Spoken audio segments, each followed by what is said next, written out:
Hello, good morning, good afternoon, good evening, wherever you are. You know, welcome to this actually edition of workshop, which has really three workshops packed into one, really, right? If you want to think about it.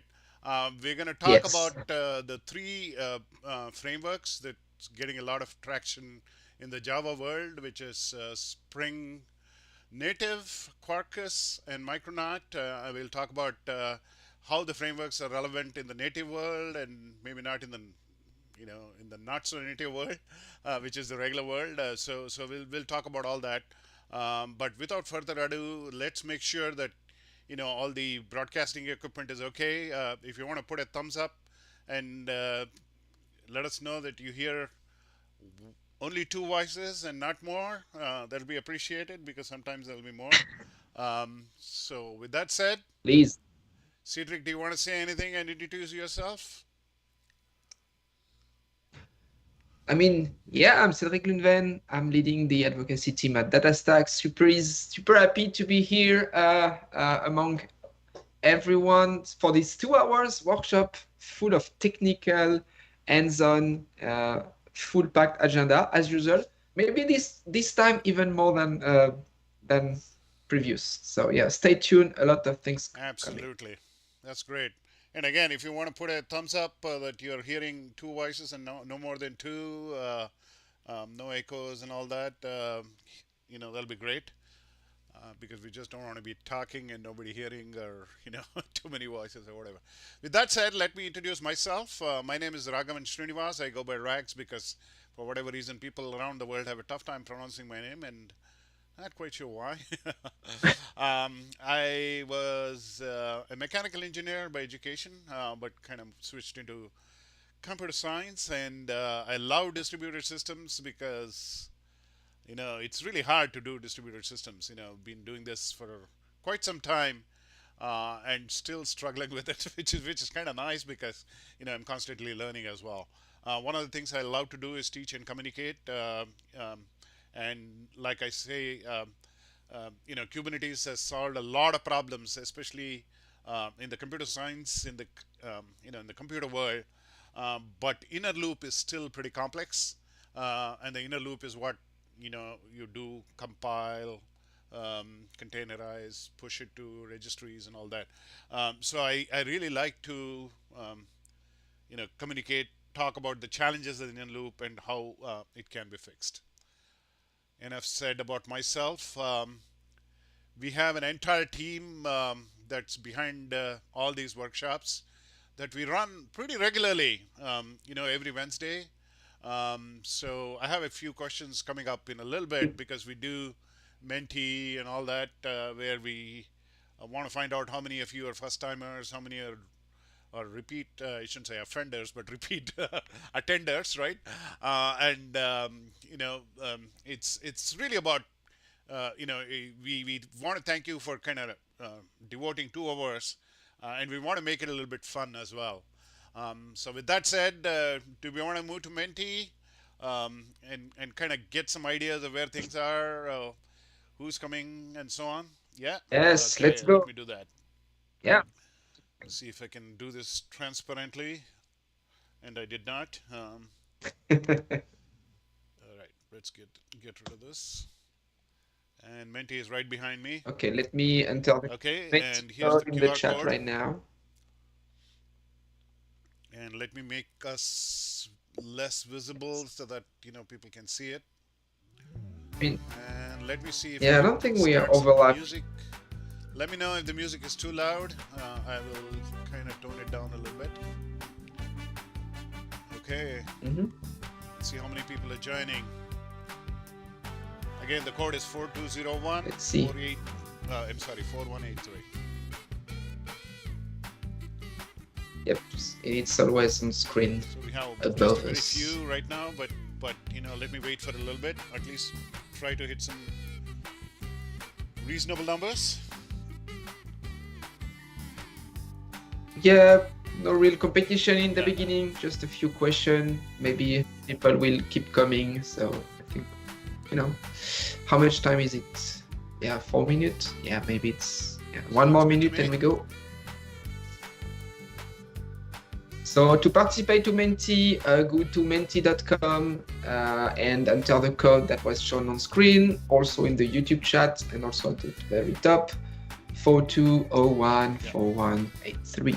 And it, it's easier to do it on your cell phone because there is a lag on the web. So especially when you're going to answer the questions for the swag, um, it's good to be fast. So it's easier to just look at your phones. All right, should we get started? Should we keep moving? Let's go. All right, this is a question Let's that go. I very, all of us get really excited because we see a lot of dots popping from around the world. So just put a dot from wherever you are. It doesn't have to be very accurate. We see some people from the Bay Area actually. Thanks for coming. I know it's a little early at the Bay Area, but not people from India. One person from Morocco, maybe. That seems accurate. I mean, I know somebody from our team who is actually she is actually in Morocco. So maybe it is Mary Morocco, saying hi. attending the Devox Morocco, right? More than likely.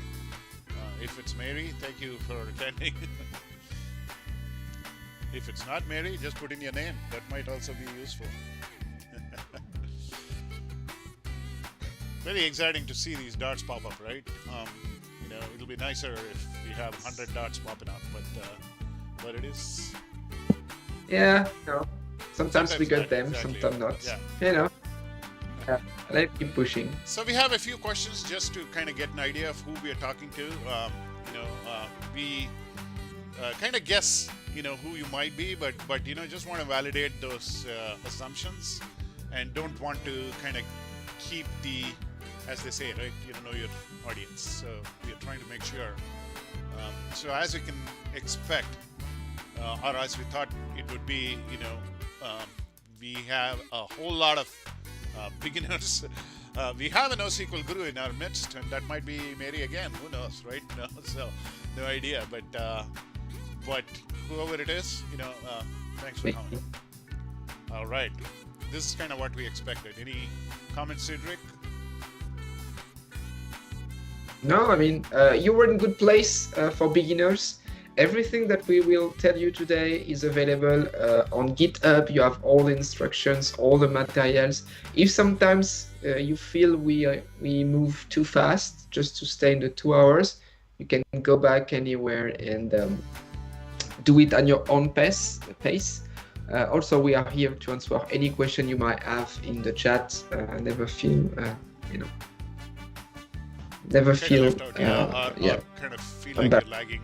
It happens all the time, and typically what happens is attendees just go back and again, if you put a exclamation GitHub or bang GitHub on the chat, you will get the GitHub link, and it has all the instructions. And again, for those of you who may be joining late, the Menti code is 4201418. All right, moving on. What is your Java framework experience? If you've just used Java, maybe you can just say other. But if you have no Java experience, quite a few have used Spring. That's nice to know. Okay.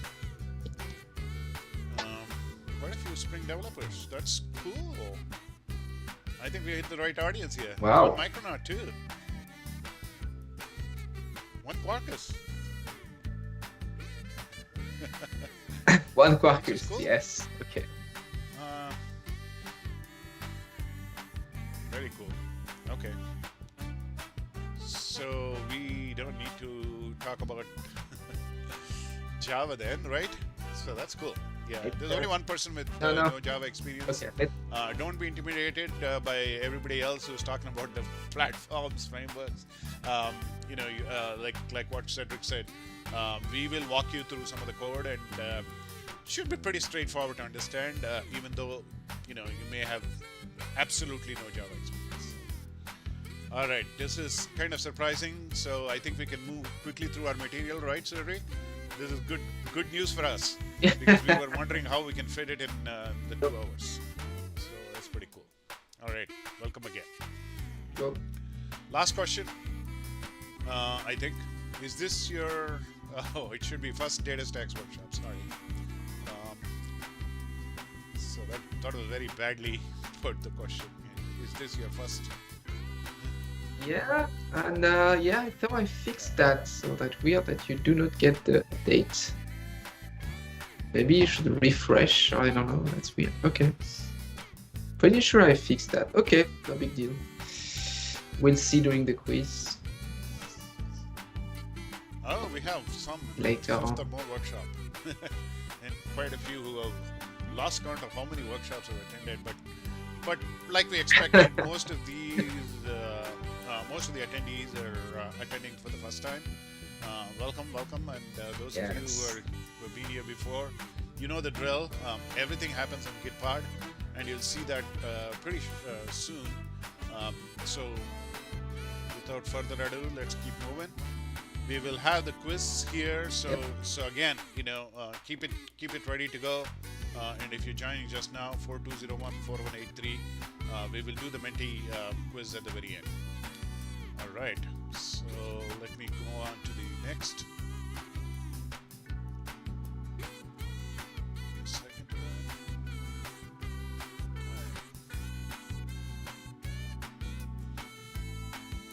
Okay, we're done with Menti. And moving on. Let me make sure I don't have the quiz music anymore. And we are nicely placed. All right. Yes. Oh, perfect. Okay. Moving on. All right. Okay. So we Yeah. have a whole lot of resources. I call my, I basically, feel like I'm living in the golden age for developers. Developers are wanted by just about everybody, right? And we have so many resources. The problem is not about not having resources. The problem is kind of filtering the resources. And these resources that you have in front of you that are shown here, GitHub, Gitpod, and Astra, is all about hands-on. So you can learn by trying it out. Whole bunch of resources. We will talk about this again towards the end of the talk. And one of the coolest things I like, even though I like to see things move, because being a mechanical engineer in my previous birth, I like code to move, but there is really nothing to install. Everything is pre-installed for you. We tinker on the Gitpod YAML file and make it happen, and you'll see all that happening. Okay, so I don't know why this is here again, but we'll do the quiz later. Okay. So this is the agenda for today. We will do a brief intro of what we're going to do today. Talk about Cassandra, and then talk about the Java drivers, because eventually the drivers is what makes the app happen, right? And one of the cool things you'll appreciate here, based on what Nicholas Wirth said, it's really about responsive programs and responsive or reactive programs and responsive data, which really is your software solution. And you'll see that we'll see the three frameworks which are trying to be more reactive, more responsive, and so on. And then Cassandra has always been about serving up your data in real time, linearly scalable, and all that. So we'll talk about all that, and all that happens through the Java drivers. We will primarily focus on three frameworks here, which is Spring Data, SpringBoot, and so on, and then Quarkus and Micronaut. We'll be very clear that we are not going to make a recommendation of one over the other. Each of the platform has its own advantages, disadvantages, and so on, right? And we will have a pointer to resources. You will even get a badge. Actually, maybe you should get 3 badges here, right? Because you're doing really 3 frameworks. But we have a nice cool badge which kind of encompasses all the 3 frameworks. So with that said, Cedric, do you want to add anything with respect to the agenda?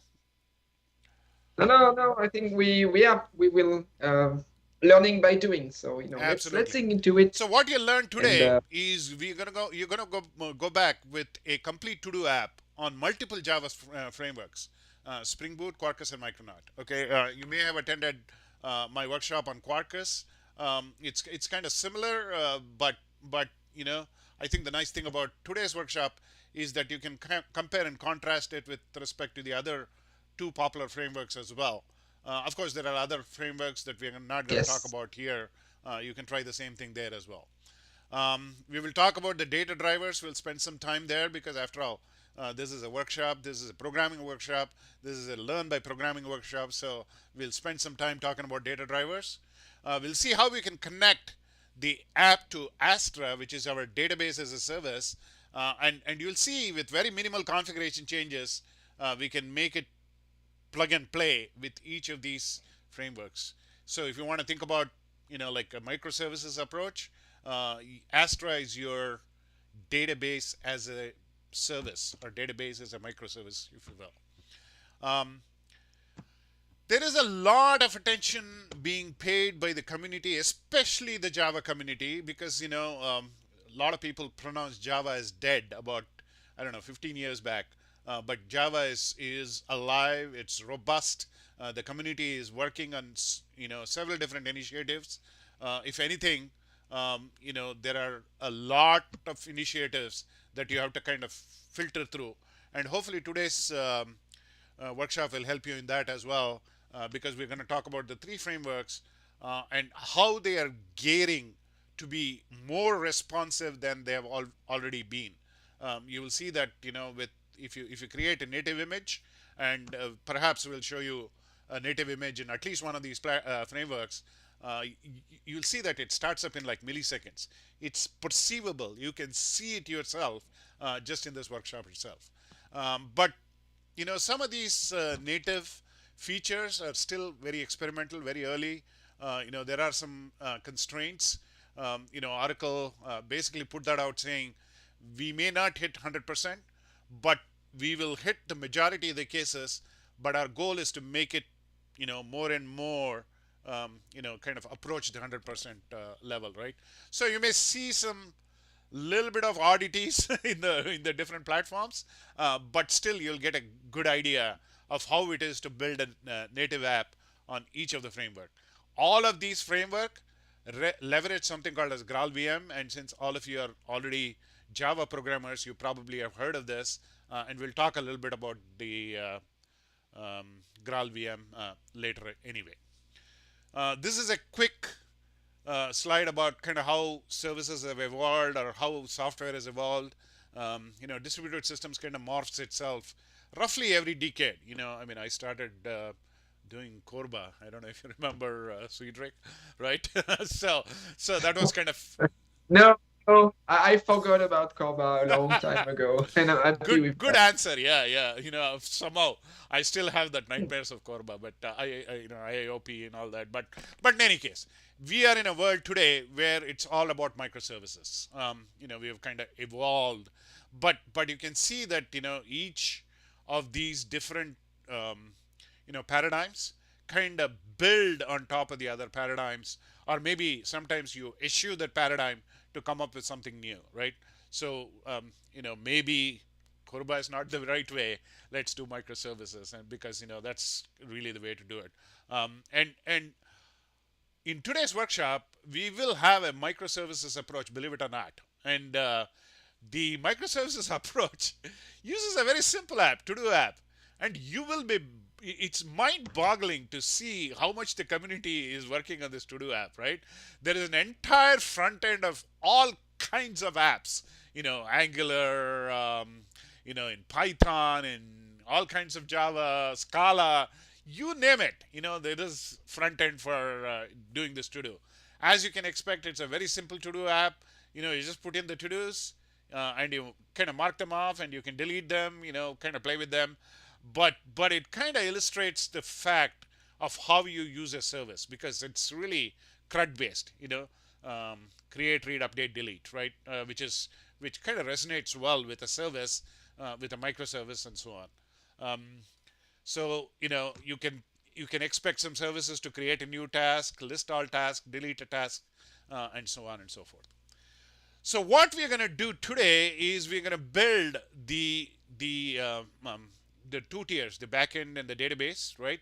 Of course, for database, we just leverage the database as a service tier.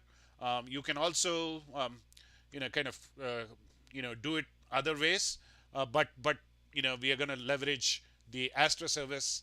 We're going to build the backend, which essentially means we're building the REST API. And what we're going to do here is use the appropriate frameworks to be able to do the backend and provide the REST API. Like I said before, there is a front end for each of these to-do apps, or there is a front end in each of the different platforms. There's a back end to validate the specs wherever you return it. So like I said, pretty cool. And you will see, if you finish your homework, which we grade actually. We are not very hard graders. So as long as you complete, there is really no time requirement. Typically we expect most people to be done by a week, because again, our next workshop starts next Wednesday. So if you finish your homework, you're gonna get this cool badge. Looks cool, isn't it? Um, we may need to Yeah. change the Micronaut, Cedric. It's misspelled a little bit, but we'll fix it. Okay. All right. Okay. Yeah, Going indeed. on, moving on, Cassandra. Let's talk about Cassandra, and I'll try to keep this as short as possible because we're already 20 minutes into the workshop. Um, you might think it's, somebody really did a lot of homework, a lot of thinking behind this to come up with something. But really, the idea was, let's come up with some catchy hashtag that will be good to kind of talk about this meetup, where we want to talk about all these databases that are proliferating, which is really more about horizontal scaling and not just going up and up and up. And that was really what NoSQL, the term NoSQL was born. It's really about commodity hardware, distributing your data across multiple commodity hardware, and not requiring you to vertically scale up. It's really about horizontal scaling. Typically, vertical scaling is where you will see in kind of a relational database. In a NoSQL kind of world, your data is spread across multiple, like I said, commodity hardware, because disk is very cheap. Used to be very expensive. I don't know about you, Cedric, and again, probably giving up my age here. I started with a 20 megabyte hard disk, and when I got a 40 megabyte hard disk, I was like in heaven. Wow.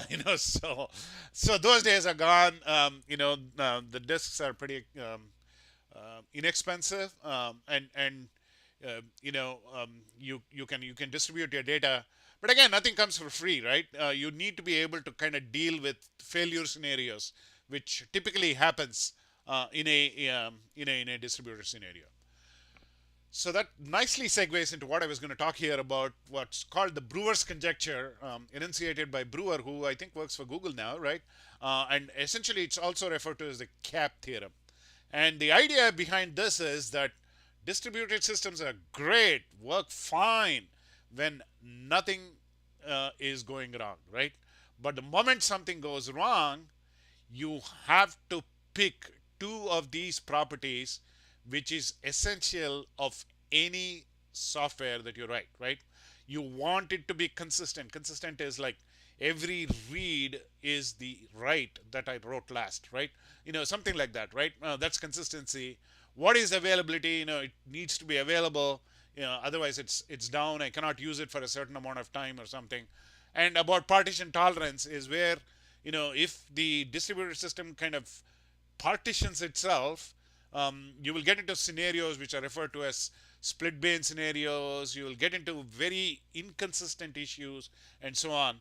So most of the NoSQL platforms actually do not sacrifice partition tolerance.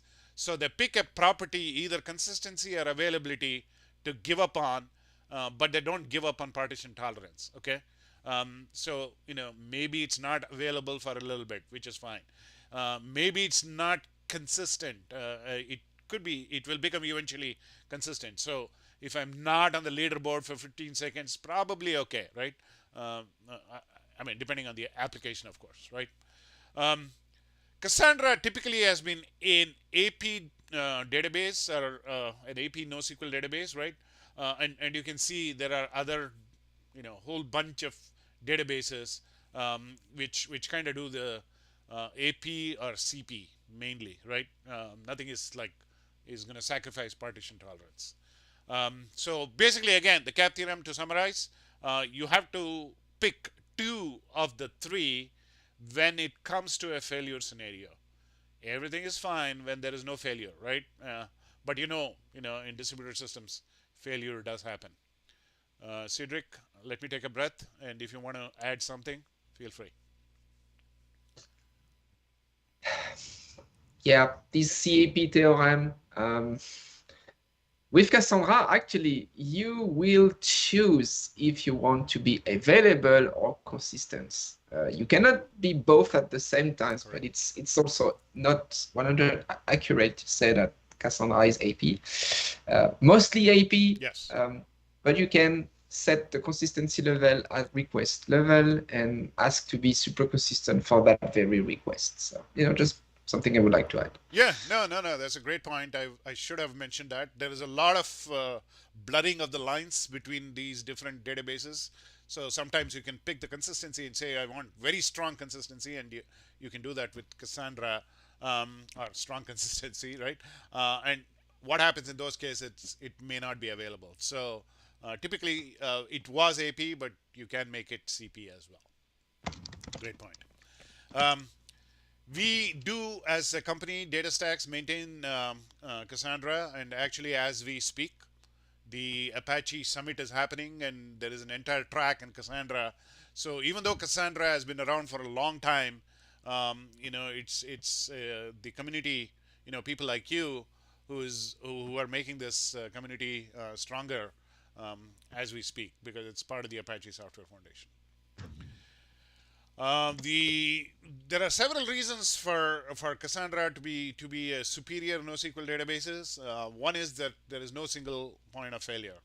It really scales for writes and reads, and perhaps one of the key distinguishing points of Cassandra is that it does linear scalability. Of course, it does sharding.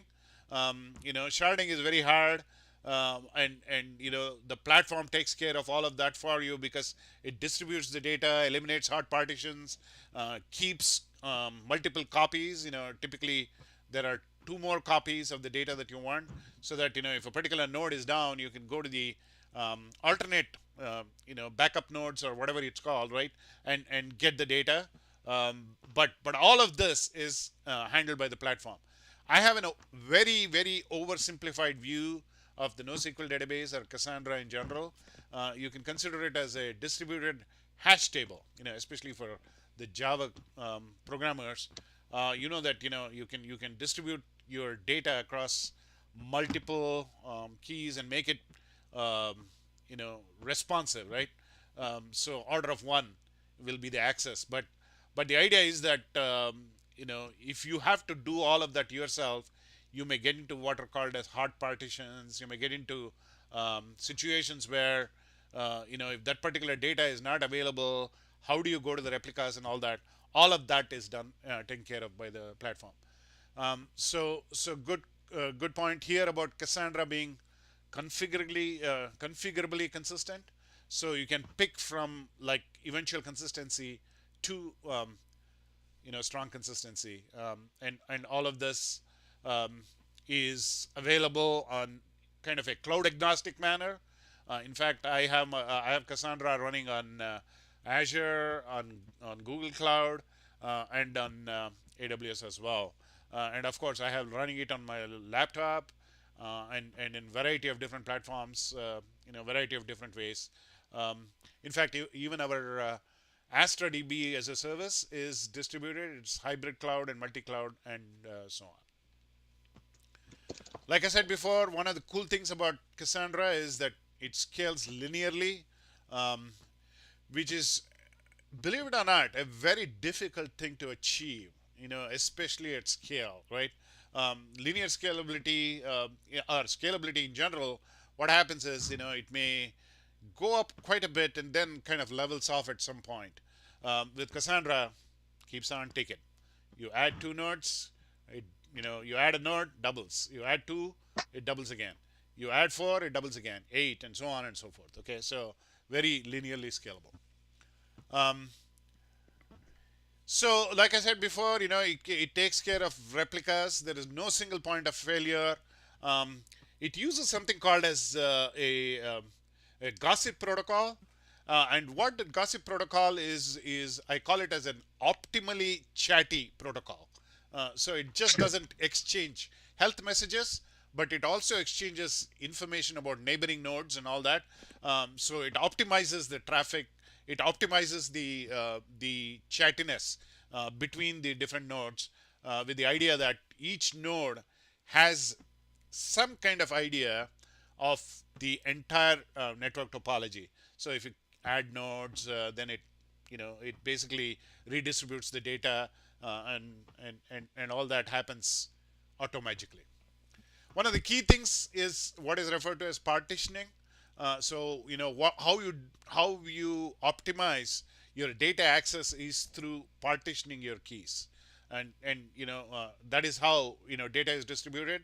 And we are not going to go too much into data modeling here, but you know data modeling is all about kind of picking the partition key.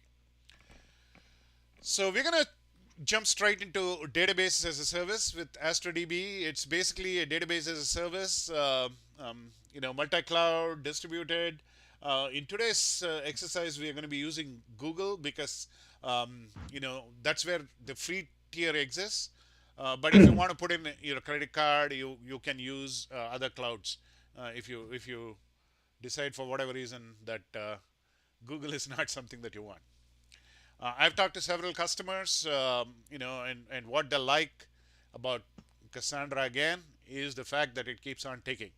Some of these, I think it's FedEx. I don't know if it's in the logo, but basically, they haven't rebooted their Cassandra cluster in like 8 years. I think they did some live in place update, but and hopefully they did. But I think it's really about kind of that reliability, availability, and so on. Um, like I said before, we're not going to go into too much of the data modeling. Unlike a SQL database where you start from the data, okay, and end up with kind of fitting it into your application. Here, what you do is you start with the access patterns or your use cases, and kind of you know um, you model the data based on your access patterns. So let's say if I'm doing some data where um, I'm doing a ERP application or something, then my key would be modeled based on the ERP use cases, as opposed to, let's say, I'm doing an IoT application, and I'm doing something entirely different. It's not always about kind of the third normal form, that is how you work in the SQL world. Here, what you do is you optimize for the use cases, and it a lot of times data is not in the normal form, and it's really up to the application to kind of keep the data consistent. Um, our data model kind of looks like this. We have essentially what we've done is we have added some twists, because some of the platforms or frameworks might have a slightly different data model, but as you may expect, it's really about user ID. Then we have an item ID, and then we have a completed, which is either ticked off or it's not, right? And then of course you have um, to-do item itself, right? What is the to-do item? Like it could be, um, you know, do my presentation, work on the data model, whatever the case may be, right? And then your primary key is based on user ID, and then within the user ID, it's sorted on item ID, so that I can get, as you can see here, for John, you have walk the dog, have lunch tomorrow, sample task, whatever, right? As the case may be. All right, we have said enough. We have talked enough. Um, and I've monopolized the talking, so let me yield to Monsieur Java, Cedric Lunwan, who's going to walk us through the first lab about setting up. Um, that's Yes, it. let's go. Give me a Yep. second so that I can bring up your um, screen. Yes, All and tell right. me when I'm live, and we will start. Okay, just give me a second. I forgot how to do this in this. So let me copy the GitHub link right now Yeah. Okay. There you go. in the YouTube I chat. think you It should is be. also in the description below. All right. I'm gonna get rid of our heads. Make it small. Okay, if you don't mind. Okay, let's do it. Okay. So. And I see my screen now. All All right. right. You good? Okay, so let's do this. Everything that we do today, including the slides, are available for you for free on GitHub. So you have the link on the description below, also on the YouTube chat now. And what I will do is just follow the instructions step by step, moving you through the labs. And as we said in the beginning, if we are moving too fast for you, it's not a big deal. You can go back and execute them at your own pace. It's free, not credit card required or anything like that. And it's yeah, let's go for it. Okay, so table of content, objective materials. Let's move quickly. Let's go with the hands-on. So to run the application, we will need the Cassandra database. We don't want you to install Cassandra nor download Cassandra in Docker. So let's use DB as a service Cassandra. So it's called ASTRA. So ASTRA is the data platform from DataStax, providing you both Cassandra and Pulsar as a service. So what we need to do here is register and create a token. As soon as we done that, everything else could be done through command line, which is easier and faster. So what I'm doing here, after signing in using my Google account, I will simply go here to organization settings, pick token management, select organization administrator, just to get all the permission in the world. So exactly what we need for these labs. Do not thinking about, do I have the proper permissions? So let's do that. And I will generate my token. When you generate your token, 3 fields are provided: client ID, client secret. You only need the last one, which is the token, but make sure to save this token, because we will never come back to this screen for security reason. It's the same in Google, in Azure, in AWS. Credentials are shown once. So here you download token. Here it is. I will download that in Workspace, for instance, or I could copy that on the text file somewhere here. See, I do have a lot of tokens already. And with that, we could do everything through command line. All right, so create account, create your token, we're good to go. So to create your token, here you have this animation as a GIF, okay? And we can close. We don't need to go there anymore. All right, so now we will create the database and we will do some code. For both, you need an ID. And again, instead of you installing Eclipse, IntelliJ, VS Code, or whatever, with all the plugin and all the downloads, let's use ID available as a service in the cloud. It's called GitPod. So here you right-click on the button and say open link in a new tab. Copy link, open link in a new tab. Here we go. So here you will see that GitPod is starting, initializing, and getting you everything you need. So it will take maybe 1 minute, because here we are installing the proper Java version. Let me drop everything that we now need. So here I'm downloading Gural VM for JDK 11, and I will set up the environment to use that Gural VM.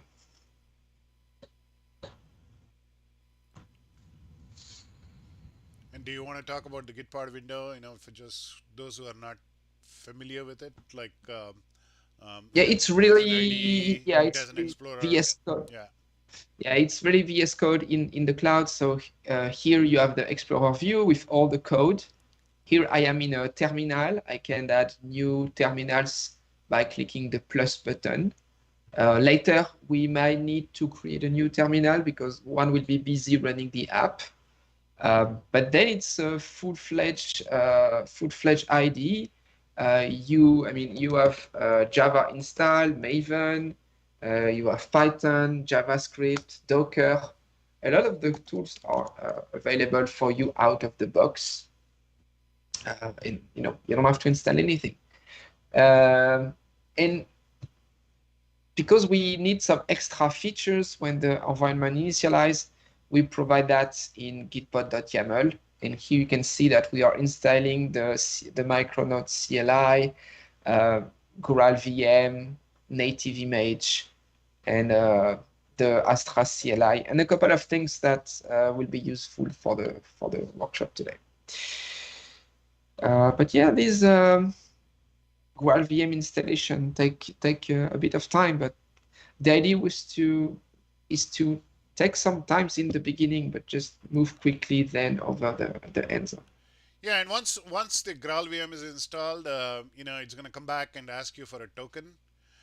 So that's where you're going to put a token, and after that, that's it. You're good to use the Astra database as a service, and there it is, right? Yep. Yeah. So Yeah. So yeah, once everything has been set up, we issue a command Astra CLI setup with a token needed. So see here, I have my newly created token here that I will paste here. So the first time I paste something in Gitpod, you get this warning. But as soon as you allow that, okay, you good to go. And right now you can start issuing some command with Astra, and you are connected to the database. So Astra DB list, for instance, as of now, your database list is empty. As of now, I have two databases already running. One is hibernated, one is terminating. Okay, let me put it maybe bigger. yeah, maybe And font. start there. Yes. So, and I will hide the code for now, just of that full screen. Okay, so here, what I just did actually was setup 4.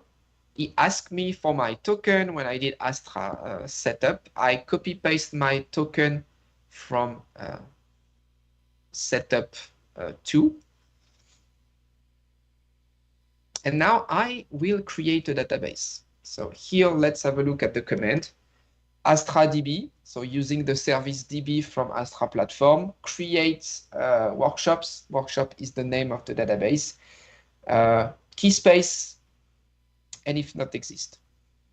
So I just create a database called workshop, and the first key space called ks_java to run the first lab using the drivers. And later on, when I need to start the Spring app, I will create a Spring key space. I know we have a lot of Java programmers here and some smart Yeah, people I mean, attending, but do you want to talk a little bit about what a key space is while this is warming up? Yeah. oh, key spaces is like a schema for Oracle. That's a logical grouping of tables. A single Cassandra installation can have multiple key spaces. At the key spaces level, you have multiple metadata. Default TTL and replication factor are the most important. Replication factor mostly. TTL will be per table. So replication factor. As we are using Astra today, the replication factor is set for us 3. So we just need to ask, hey, let's create a new key space. Yeah.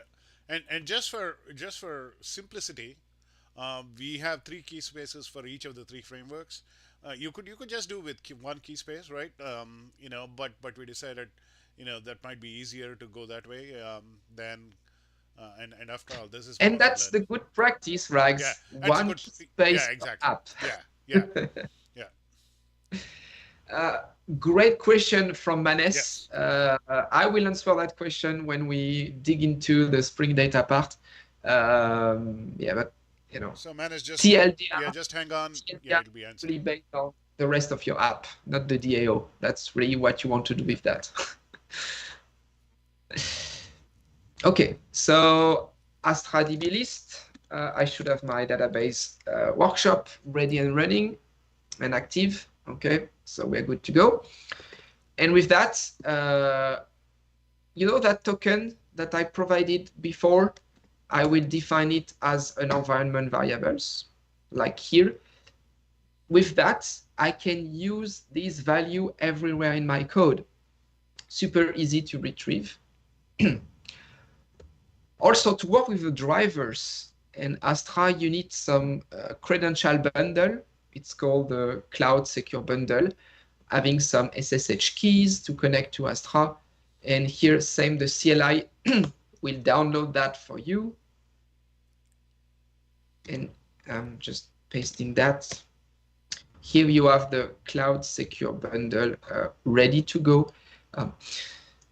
Because here we are interacting with the cloud-based data, cloud-based Cassandra.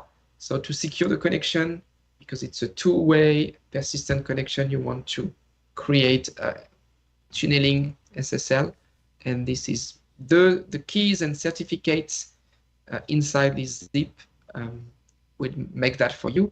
The drivers know how to use this zip, so don't get confused. It's just to have everything set up to start lab number 1. Yeah. But with that, I mean, we are ready to go. We have the database running. Our environment is set. Token is there in the environment. You have the Cloud Secure Bundle. We can start. We can go back to 2 slides. Yeah, yeah. I think on setup 6 is probably the most critical one. Just make sure the environment variable is set up right. Yes. I mean, of course, the security connect button is also required. So if you are through 6 and 7, I'd appreciate if you can put in a few thumbs up, just so that we know that you're kind of following along, and especially if you're falling behind, let us know.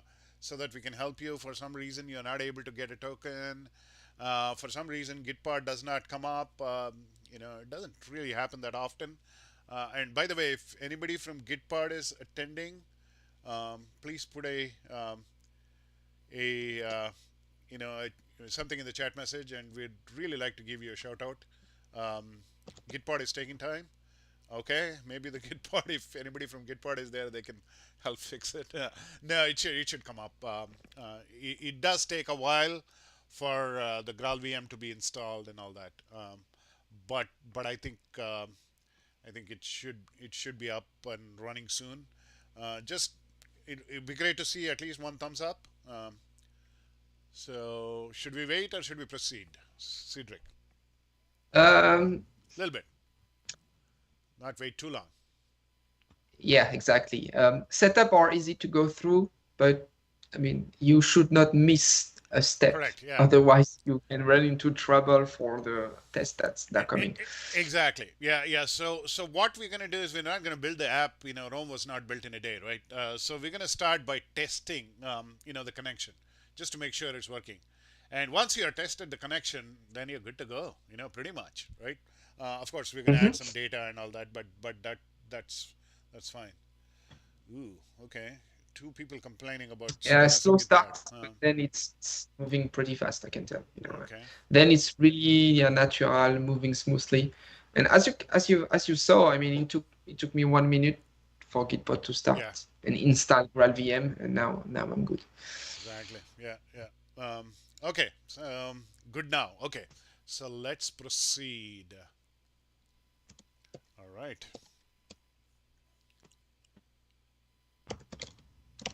Okay. So we did the setup for Astra database as a service, right? But how do we start using them? I alluded to a number of things. One is we're going to test the connection, right? We're going to do something. That is, we're going to populate the database, right? In this particular workshop, what we're going to do is we're going to populate that, and we'll see all that, right? So to be able to do all that, we're going to use leverage some of the drivers, the Cassandra drivers. There is an entire, whole repository of examples how you can access the Cassandra database, and you will see that in your Gitpod code repository under lab one, right? Of drivers. Okay. Yep. So enough said.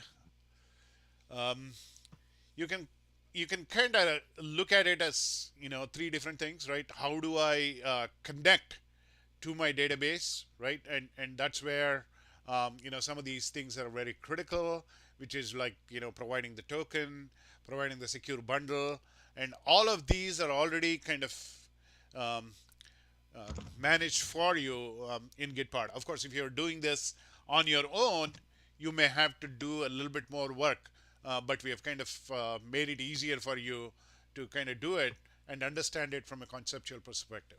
So, from a connectivity perspective, we need a couple of things. Then, obviously, actually, the driver does a whole lot of things.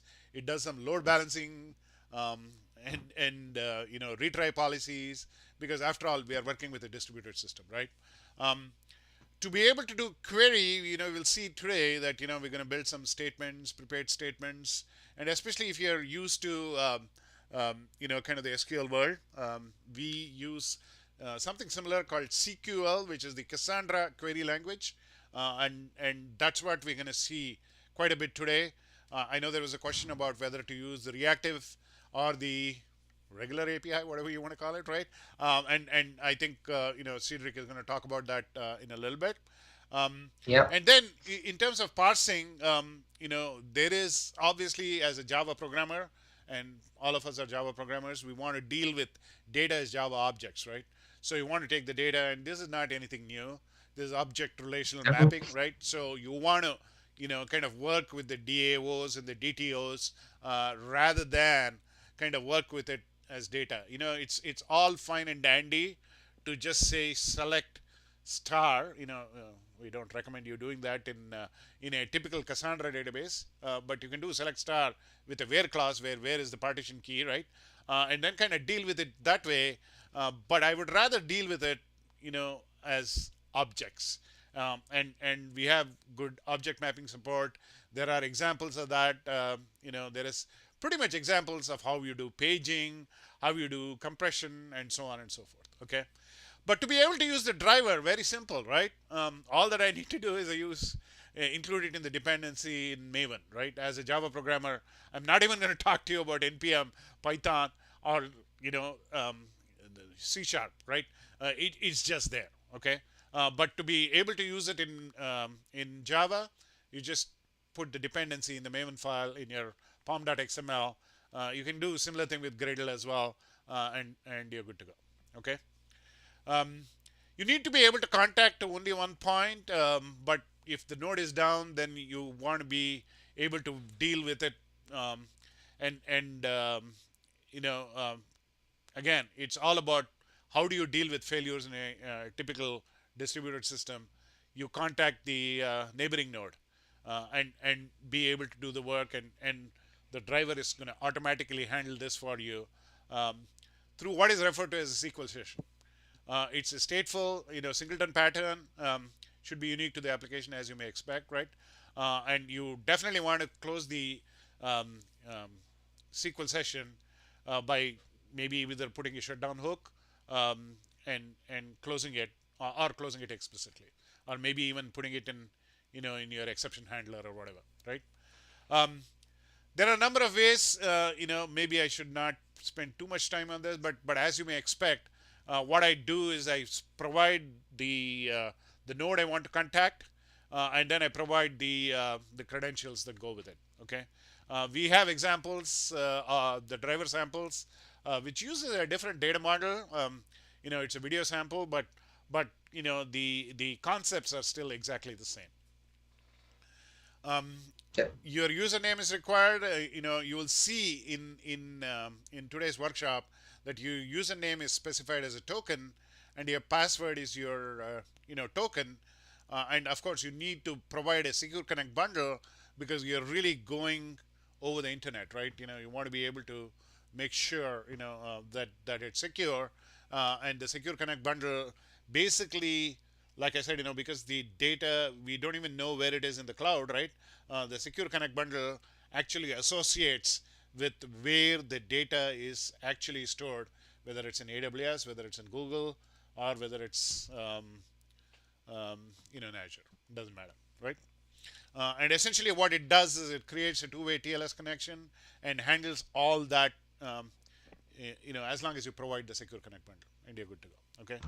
And again, the driver does a whole lot of other stuff as well, including load balancing, providing the proxies, and so on and so forth. Okay. So we saw this again. We create a session and then kind of work with it, right? So that's typically how we deal with in Java. Obviously, there are a number of different ways of creating a session, and you'll see a lot of examples in the code today. But this is just one example of where I provide again the secure connect bundle, credentials, and so on. And what I've done is I've configured it in such a way that or at least in today's workshop, you will see that it's all handled in a configuration file. Okay. And this is kind of how the configuration file looks, and you can take a look at it yourself, right? What is my key space, right?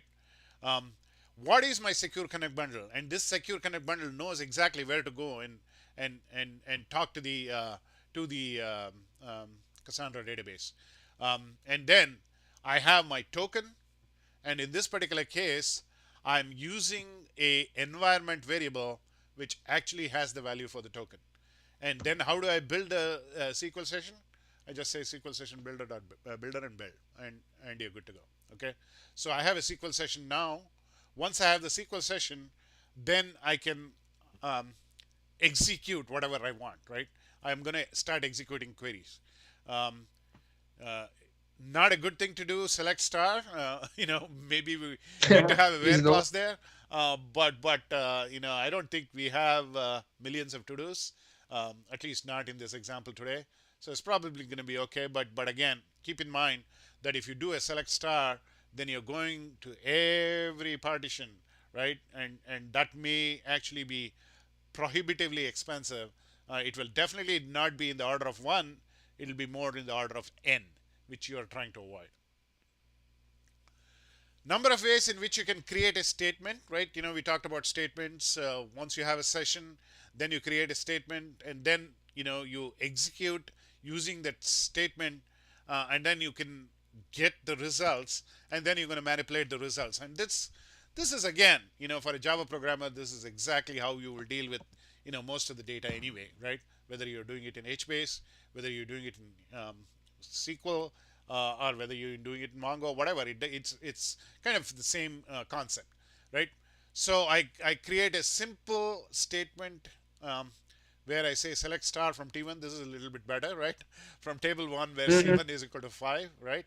Um, and basically what I'm doing is I'm setting the partition key to be equal to 5, so it knows exactly which node to go to and get that data, right? Or maybe, not the more than one row or whatever. And we'll see all that in a little bit. Very similar in two, except that what I'm doing here is, instead of using that literal, right, literally in the query, I'm basically using it as an argument so that I can do this dynamically, right? I can say add position value 6, add position value 7, whatever as the case may be. Okay. Um, you can externalize the parameter names. Again, added name value, myval, and there are a whole bunch of things you can do. Select star from T1, again, not a good idea, right? But I'm setting the page Mhm. size to be 10 in this particular case because you want to be able to, scroll 10 by 10 and so on.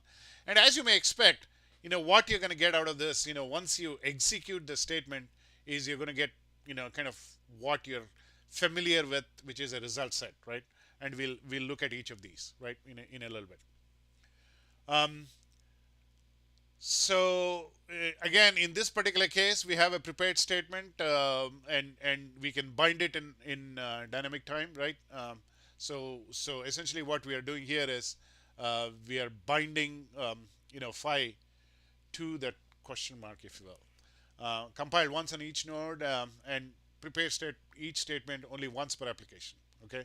Um, anything else you want to talk about this, Cedric, or so far, so that I can No, take a pause? prepare once. Yeah, Yeah. prepare once at application startup and execute many time. That's pretty Easily easy. 20%, 20% performance improvement. Yeah, validating the syntax, grammar, and looking at the schema takes some time. Yes. So yeah, think about it. Even if most of the framework will do that for you. Okay. Correct. Yeah. Yeah. So you're going to use the arguments as appropriately, right? And like I said before, Yeah. basically what is a result set is like, again, as a Java programmer, we are completely comfortable with this. We get back an iterator. So we iterate through that. And there is also a call which basically says get available without fetching. Okay, so it kind of gives you the number of items that are available. So if you're for example, you set your page size to 10 and you get less than 10, then you realize that you may be at the end. So this is all, again, nothing different. um, Anything you want to add that Java programmers should possibly be aware of, or but essentially what you do is you execute, and then you're going to iterate through the result set, and make sure that you go through each of the row, or go through the program go through the rows depending on how your program logic is framed, right? So yeah. Okay. Again, number of different examples here. I get one result. Then is now is username. Reading values from a row, you get username. There are a number of ways of doing that. You can get the username and say string class, which is really what that particular username is, or that particular field is. Um, or you can just get the string username, and so on and so forth. You can do it, in different tons of different types available, and you can kind of look at this. If you look at the examples, they go through a whole lot of all of these. Okay. Um, Again, let me take a little bit of a pause and let Cedric, you know, talk a little bit more about drivers before we jump into the most important topic, which is the object mapper, right? I shouldn't say most important; it is one of the important topics as well. Yeah, I like to show with the code, so I think we could move now, quickly to the lab slide, and I will show you the mapping in the code. I think that will No, be probably. absolutely, yeah. I think we will give you some time to walk through the examples yourself, which will be even better than Cedric describing it. But I think Cedric will set the background for you to kind of Yeah. walk through the samples and so on. Um, Yep. but basically, again, it's the abstract details of mapping from the Java to SQL. Okay. Um, Yes. so that's really what object mapper is, as you may expect. Um, it's packaged separately from the driver. You will see that in the POM, and essentially you have the driver and you have the object mapper. These are two separate entities, right? Um, Exactly. And if you go to the next slide, you saw the POM. exactly. Yeah. So just include the mapper then. So it is the dependency at the top. So Yeah. drivers mapper runtime. Yeah. It's an annotation processor. So that means at runtime, at compile time, the annotation processor will go over your code, will find everything that is annotated for object mapping, and will generate what we call Stubs. stubs, Yeah. Yeah. which are skeletons for you to interact with the database. So if you want to look what the annotation look like, next slide, you have a first sample of an entity annotated. Yeah. This is a great way of. So it's like what Cedric described. It's based on the annotations, and you can see the entity is annotated here. You have partition key annotated, and then you have a clustering column as well. So all of this are like what Cedric said, great hints for doing the object mapping. Yep, exactly. So you annotated your object like that. What is the table name? What is the primary key? What are the type of different column? And then you create a DAO, which is an interface on next slide. Yeah. And if you look at the code, it's really like Spring Data. You do not provide any implementation. Through the annotation, concrete class are generated for you at build time, and you can start working with it. And we have not yet introduced Spring, Micronaut, or Quarkus.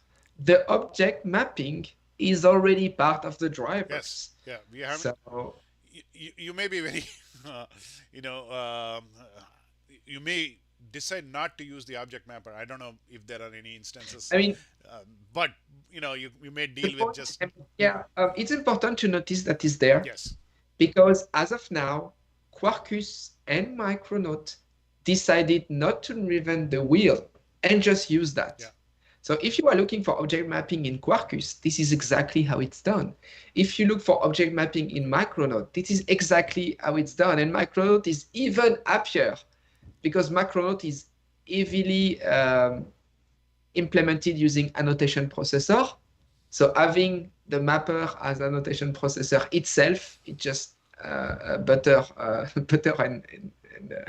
and cream. How do you say that in US? Butter and berries? No. Exactly. Yeah. I think Micronaut relies more on annotations than like Quarkus and Indeed. and Spring Native. Okay.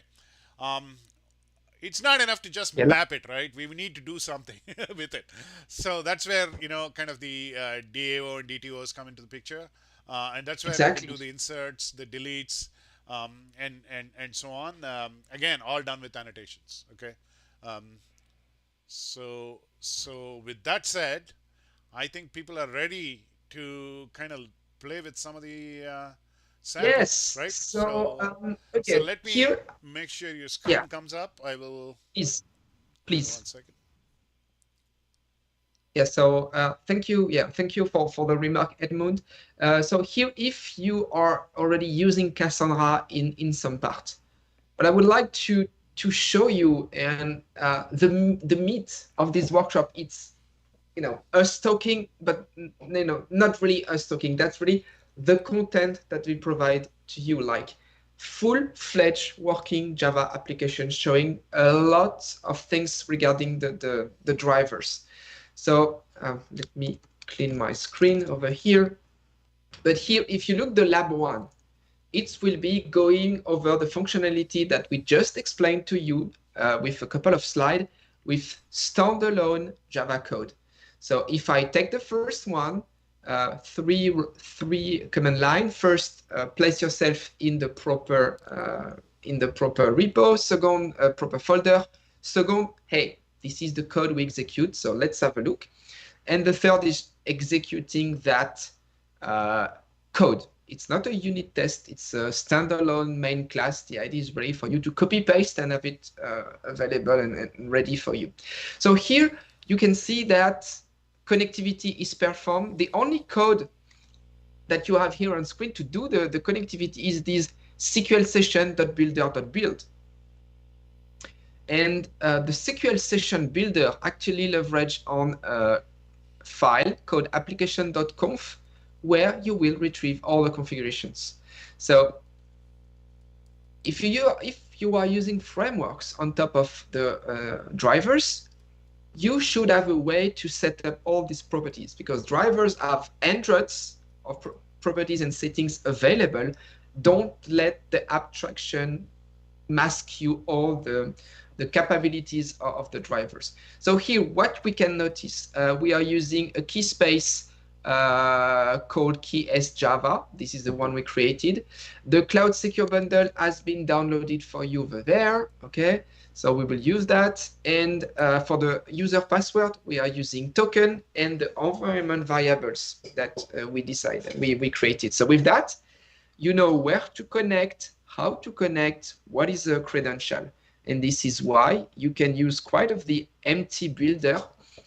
But if you want to design and define your own values, just look at the builder and how many operations are available for you. Everything can be set up. And now I can go to the bash, execute this class, I mean, this is a great and example of kind of keeping the config and the code separate, right? It makes it a lot easier to tweak it. So if I want to use my own version, maybe use Cassandra version, whatever, I just tweak the config and everything else remains the same, right? So, yeah.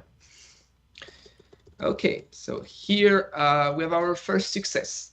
So obviously you can go one after the other, copy paste, copy paste, copy paste, and finger crossed you will get success each time because we tested before, so should be fine. So second will be, what if you want to create your schema? Okay, you can create your schema with Java. So the drivers will give you some query builder, both for the builder and for schema creation.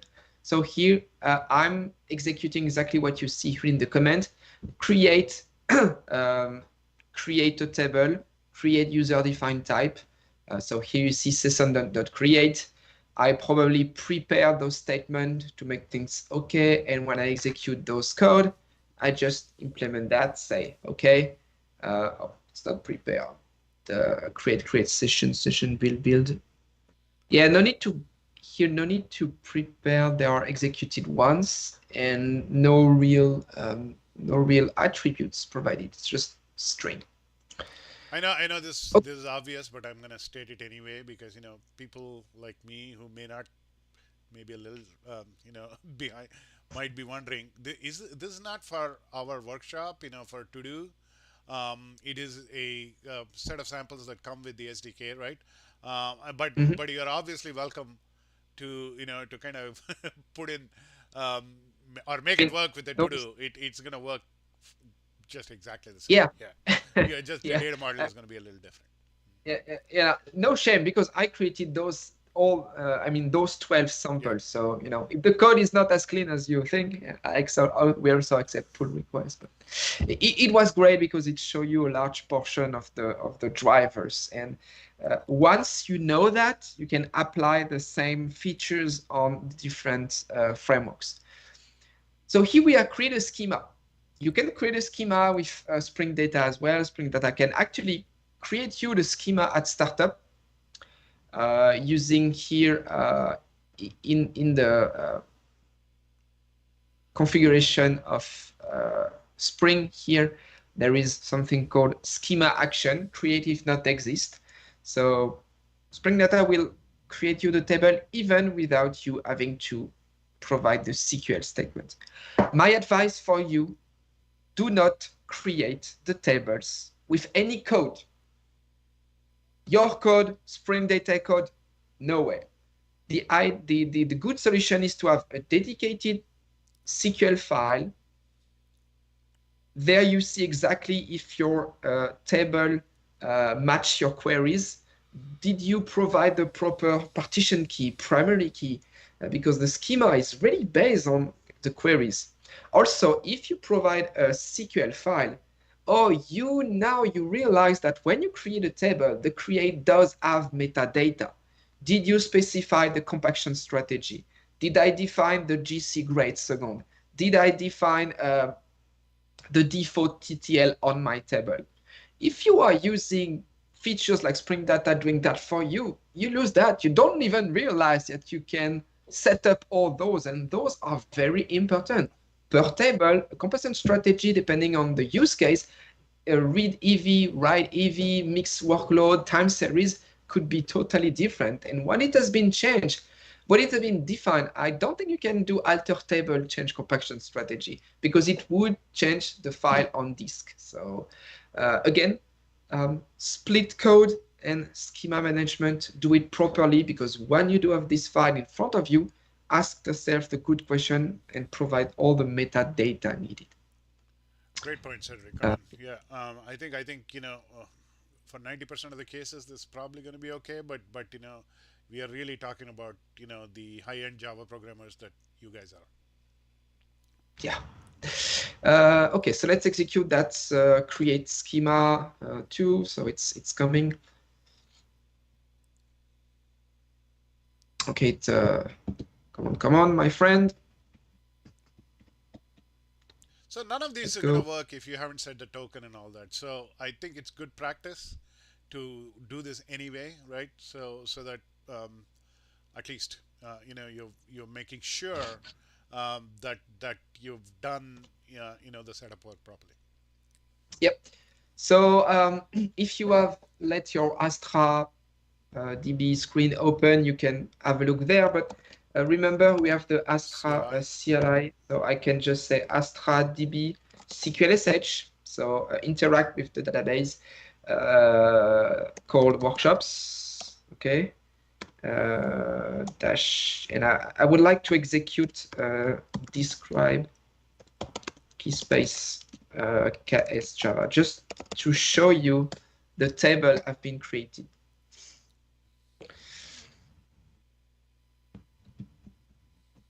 So it's the first time I executed SQLSH. So here we go.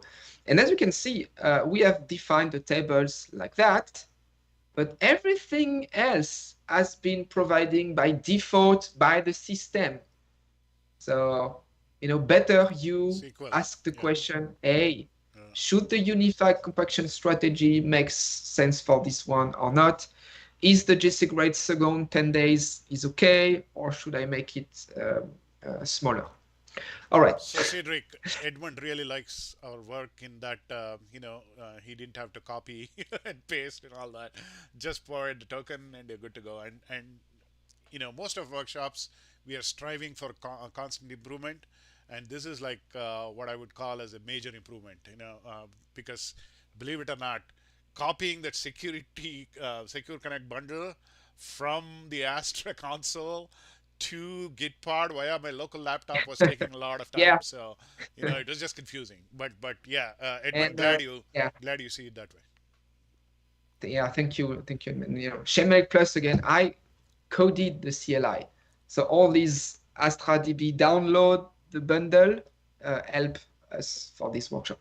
Okay, for the statement, I can also move. Okay, so here you can execute statement like SQL session.execute, but you never want to execute the statement with all the parameters like that, because you open yourself to XSS or SQL and SQL injections. So people can come with some malicious parameter and doing wrong stuff. So what you want to do is actually prepare your statements. So you will define your, and you do that with a relational database as well. So you externalize all the parameter you need with a question mark. Okay, this is called preparing, and only when it's prepared you will execute that. Okay, but I think it's going later. Okay, so create, read, update, delete. Let me open that. No need to execute. Trust me on that.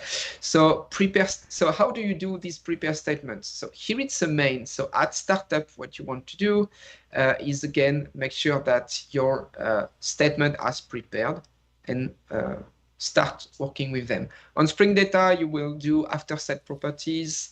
On Quarkus, you will have the init block. On Micronaut, you will also have the constructor block. So prepare a statement, I start and execute them later. Previously, we had a question from Manes regarding the batches. Yeah. Okay, so when you need to insert the same data on two tables, you want to use a batch. So your data needs to be used by two different queries. Okay, let's get my to-do by an ID, or get me all the to-dos from the current day. It's two different queries targeting the same data, but in Cassandra, you need to create two tables. You will have to-do by ID, to-do by date.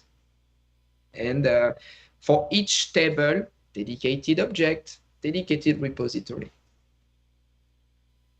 And when you insert a new to-do, at application level, you have to insert the to-do in both tables. And to do so, you use batches. So how to do a batches? Well, you create here a batch statement. Here you design is the batch is logged or unlogged. I think most using log, because if you use logged, you create a commit log, and then you can kind of restart your batch or retries. And here you add your statement. So batch statement is not a batch update. You do not want to insert 100 statement there, just how many needed to insert the same data. Single batch, single partition batch are the best because they are atomic. We'll access the database and back. Multi-partition batches, and that's the case when you insert some data on multiple tables, are fine if you limit the number of statements. But they are not atomic anymore. They will retry each statement for up to the timeout of the batch, and if fail, the whole batch will fail. But it's will unlikely to fail, because if you retry a statement, if the first failed, Cassandra will move the request to another replica and try to do it again. Okay, batches, paging. Every request in Cassandra is paged. Default page size is 5,000. Okay, and so when you execute a statement, you could provide the page size. When you provide a page size and the return, the number of record in the page is bigger than the page size, you will get an attribute called paging state. So here, this is what you see here. This is your paging state, kind of your cursor. Where are you right now? And if you want to go and fetch page 2, you will re-execute exactly the same statement, changing the paging state, just marking the cursor that you are on page 2, and execute it again. So what this sample code is doing is inserting 50 items in a table, and then executes page queries with page size of 10. And here you see how you retrieve page 1 and how you retrieve page 2. And in between the two pages, you get your paging state. Okay. Keep going. When you need to do one-to-many queries in Cassandra, there is no join. There is no association tables. But still, you can insert in a column a multi-valued attribute, list, set, or map, same object as what you expect in Java. And so in this sample, what I did is I created a complex object, including some table, including some set, UDT, and map. And I provide you some example how to insert in the 3 attributes. Again, here, that's kind of your toolbox. When you need to go back and build your own Cassandra app, now you have that, a sample of the and huge of each part, and with reproducible and easy to execute code. So that's the part. But here, how to use JSON? You can select into, or so you can select into or insert into uses JSON. If your table contains some nested type, like map, set, UDT, custom type, you can insert everything in one request user insert into JSON. Let's go. And now, I can see you behind your screen. You are saying, oh, JSON in Cassandra, what the heck? Well, technically you can, but you still have the Cassandra schema under the hood. So you will have to actually match the schema of your table. It's not schema-less, validation-less like Mongo. It's white column and schema full. So sample, read, and insert with JSON. Asynchronous programming. So very nice to not make your user wait for every single call, but get a callback, a completion stage, and get a dedicated portion of code to execute when it's complete, like then accept. So super, very cool. When you need to select in, that's also select in should be totally forbidden from the SQL language. It moves the pressure from the coordinator from the client to the coordinator. You want to execute in parallel multiple queries, and each time you provide only one item, just to get everything executed in parallel and asynchronously. And so here the trick is, instead of doing execute with the code, you are doing execute async. Okay, so execute async. So over here, right? So here SQL session dot execute async, and the same statement. And here you go. With the asynchronous, you will get a callback for each page. End paging is quite annoying, because you need to get back the first result on page to get your page and state and go back with page 2. So it's not really asynchronous if you need to have page 1 to be able to fetch page 2. It's not as evaluated. Reactive has been introduced. So reactive, everything is non-blocking now. And when you execute a select, you will get a callback not for each page, but for each row. And if you cannot keep up by reading all those rows that Cassandra is sending to you, you can you will have some back pressure mechanism. So Cassandra will slow down for you to consume what needs to be consumed. So pretty cool to be non-blocking, to have this back pressure mechanism. But now, and Cedric, I know that that we have a lot of Java programmers here, but is this available in the other languages too? Maybe you want to comment a little bit, just in case some of you are polyglot as well. So. Yeah, so in JavaScript, everything is asynchronous, right? Yeah. With the promise. In Python as well, you have the asynchronous execution. Now for the reactive is really a dedicated specification, pushed by the reactive manifesto, implemented in Java with Reactor, Eric Java, Vertex. But I'm not sure for the others if it's there or not. Now in the drivers, I don't know. But we had a question before on Manas, should we use reactive? The constraint with reactive is as soon as you go that way, the full app needs to be not blocking. In the first version of Spring Workflows, if for some reason you add a DAO not using reactive, but just using select, the app will not even start, but it will tell you, hey, somewhere in your code, you have a blocking call. It's not allowed. So it's great, but it's quite a commitment. But you know what? We can make it. I will keep doing some shameless plug, but I implemented the Spring Pet Clinic, the famous Spring sample apps, using reactive everywhere. But it was some rework, because now you need to use webflux everywhere and change any data access to reactive. Yeah, so here you have all the samples. Don't need to go into all the details. Maybe the object mapping we talked about just very quickly. So here, for the object mapping sample, here you have the classes, okay? And this sample is, I like it. Here you have comments. Okay, this is a comment with the, you can expect comments on the YouTube-like video. Comments on the YouTube-like video will be shown in 2 pages below the video. So give me all the comments for a video.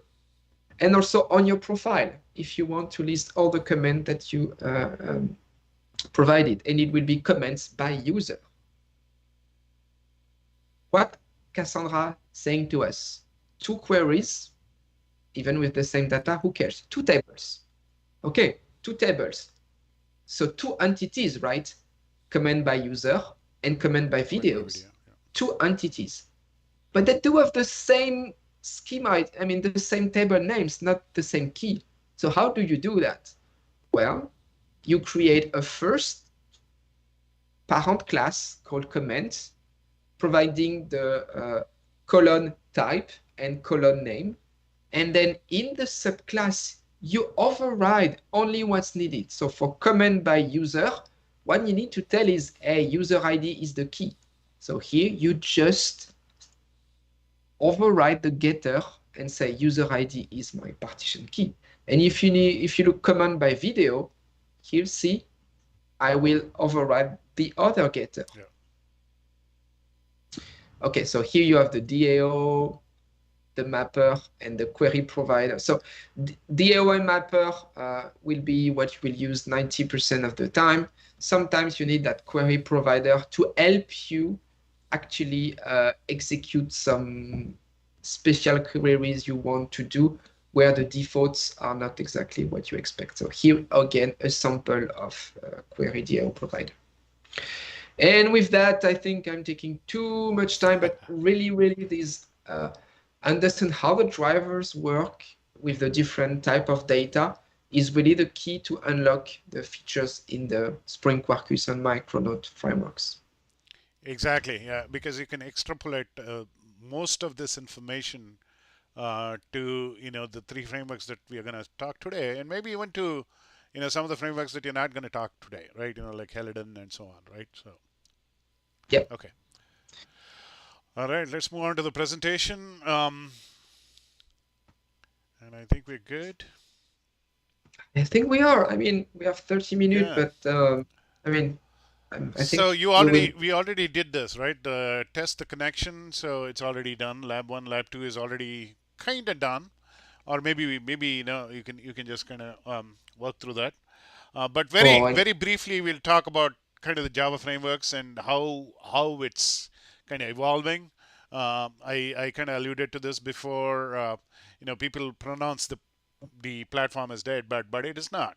And there are a number of reasons for that. It is adapting to the new era. The traditional model was about kind of write once, run anywhere, right? But right now, it's really about responsive programs. You really want it to start really quickly, especially in kind of like a ephemeral container kind of environment. Footprint and performance really matter a lot, and we'll see how Java is kind of adapting to that.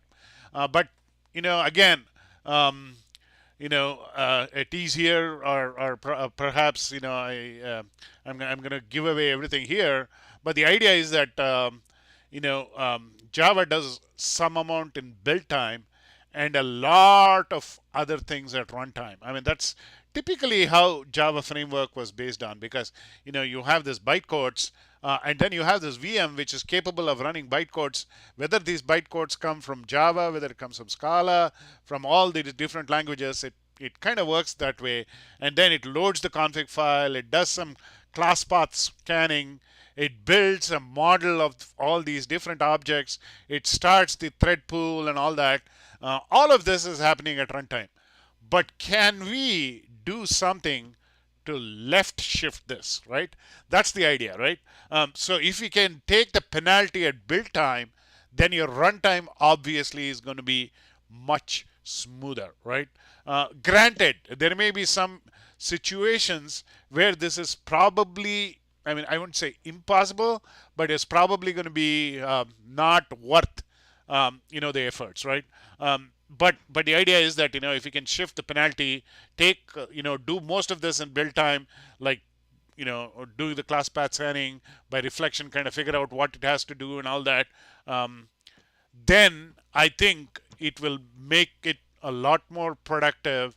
Also, the platforms are kind of adapting to live coding. So yesterday I was working on Spring Native, and essentially I made an adjustment to the data model, and immediately I didn't even realize that it basically recompiled and pushed the the latest image. So there is a lot of I have an entire workshop devoted to kind of working on Quarkus and doing debugging and all that. So if you're interested, you can follow that. You can kind of take a look at our video. But the goal again is to speed up the inner loop. The moment you speed up the inner loop, you can do things much faster. So to be able to do that, there is a just-in-time compilation and ahead-of-time compilation. Just-in-time compilation is something that Java programmers have already been used to. Like for example, if you use the hotspot compiler, it does the just-in-time. So essentially, what happens is you will see that the first invocation when it start up from cold, right? Typically takes a little bit longer, but after that, the same class, the same method, all of that will be sped up, because what it's going to do is the compiler is so smart that it's going to optimize it and kind of inline optimize the whole thing. But can we do better? Can we do something at build time? And that's exactly where these frameworks like the Spring Native, Quarkus, and Micronaut kind of do this ahead of time compilation. So what is the difference between just-in-time compilation and ahead-of-time compilation? There is a whole lot of articles written on this.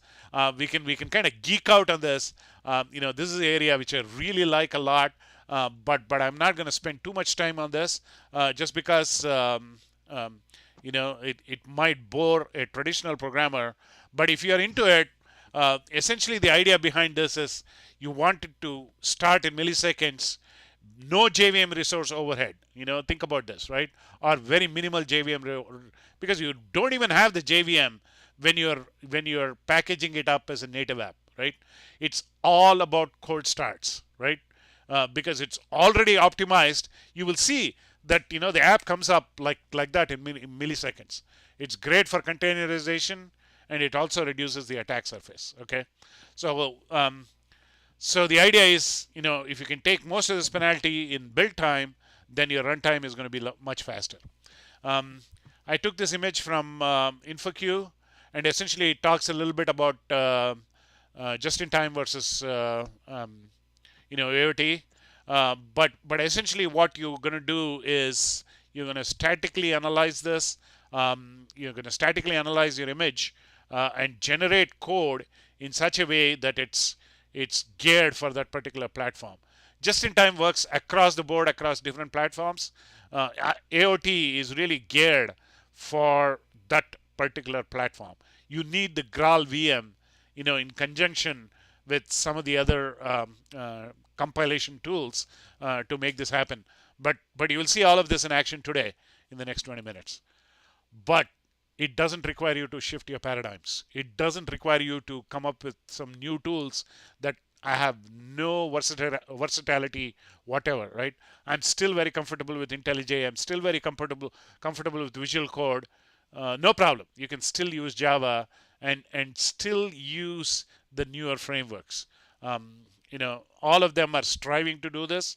The relative degree might be a little bit different. Some of them it's a lot easier. Some of them might be a little bit different. Okay.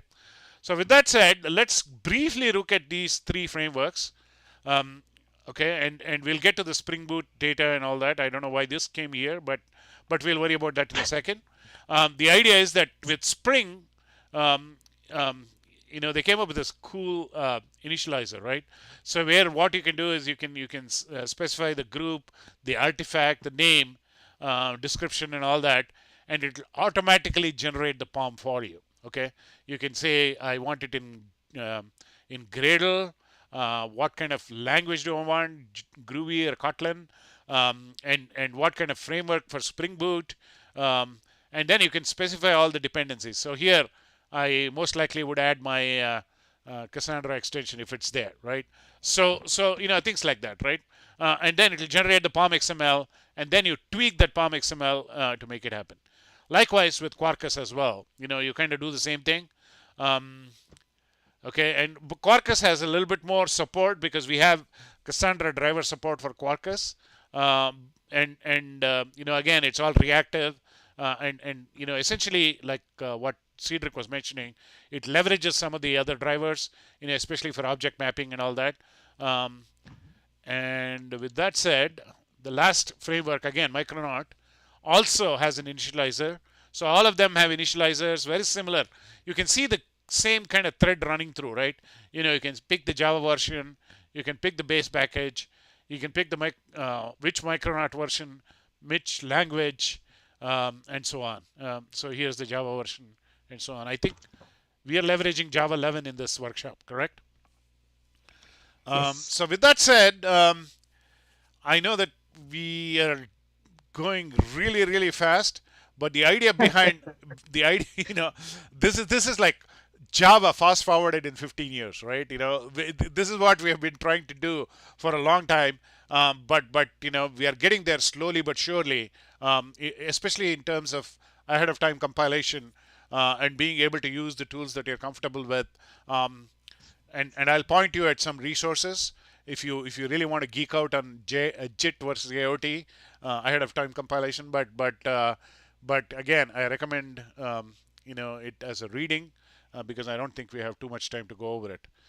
With that said, what should we do here, Cedric? Should we let them play with it, or you want to show them a little bit, and then I mean, yeah, why don't yeah, we why don't we pick one or two frameworks or whatever, and then yeah, yeah. Don't take me away my toy. yeah, I know you're waiting for Let the me meat go of the to lab material. 2 and And execute a few commands on line 2, 3, yeah, 4, and yeah. But I promise I will stick into 10 to 15 minutes just to be on time and have a time to play a game and I know that together. and I know that And still Cedric has been putting a lot of plug in for himself, but I'll put in a plug for him. He's actually doing the same workshop at Devox. So if you want to see him in person, I recommend you go to Belgium. yeah, yeah. If you are lucky enough to get your Exactly. ticket, If you're so lucky that. enough to get your ticket, right? Exactly. You will be lucky enough to see Cedric. But I think it's recorded. I look at the Devox the previous year and it was recorded. Yeah. Okay, so let's see what we can show in 10 minutes. So here first, notice you have three full working app: 2, 3, 4, Spring, Quarkus, Micronaut. They are working normal mode and native mode, native compilation. So let's have a look. So first, Spring. Let's create a key space. So remember, best practice, having a key space per app. Because the Cloud Secure Bundle is per application and not per, it's per database and not per key space. Per cloud instance, you could share the Yeah. Cloud Secure Bundle among multiple applications using different key spaces. Why? Because the token you are using can be limited to only one, to be limited. So long story short, Cloud Secure Bundle will secure the connectivity, the pipe. Yeah. And using the token, this is how you will get your permission just to only focus on what people can do. So in other words, if you use a different database for the application, then obviously you'll have to use the corresponding secure connect bundle. Yeah, right? And with Astra, my gut feeling is really you should have one secure bundle, one database per app. Because what's the point to have multiple key space in a single database? Yes. It's so easy to create new, right? It's just new. It's not like you have multiple key space to maintain by yourself. So, and it's the same price. It's the same resources because you are charged by data and not how many databases are running. So yeah, I think good practice would be one database per app. And remember, you can have 80 million requests before getting any trouble. Until then, it's all free.